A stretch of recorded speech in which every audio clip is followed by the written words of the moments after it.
It's about relationship, not religion. We've heard that for decades. I've heard that since I first came into the church, at least since 1999. I was at the Vineyard Conference here in Denver a couple years ago, and Jay Pathak, the national director for Vineyard USA, was up there and he was talking about abiding and how there's problems in the church, mean pastors, talking about all the different things that are going on in the church and how we as people need to learn how to abide. But the problem was, he didn't say how to abide or what that actually means. And if you're like the rest of us, which you are, no one's ever showed you how to actually abide. No one's actually discipled us in it. No one's done it hands-on. What we've done at times is that we teach classes, but no one actually shows us how to do it. The classes can only go so far. And so what we want to do is disciple people hands-on in how to abide in what that means. Because no one ever showed me how to do it. No one's really ever taught me on it either.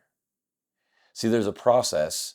I'm not saying that it's the process. There's potentially multiple processes, but there is a process in how we can do this and how we can abide, how we can learn to walk in the relationship with God and walk in the relationship with Jesus.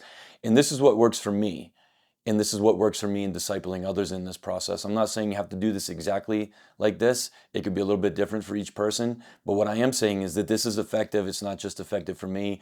It's effective for other people, and it's actually life-changing. What is abiding or remaining in Jesus? In John 15, verse 4, Jesus said, "Remain in me, as I also remain in you. No branch can bear fruit by itself. It must remain in the vine.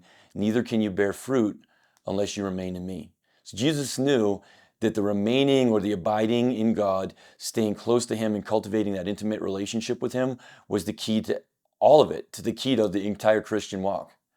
All the rest of it flows from relationship. But here's the deal. If you get it out of order, which we often do, we try to jump right into service, we try to jump right into the gifts of the Spirit, we get it out of order and we start to run into problems. Over and over and over again, you see that we run into problems when we do it that way.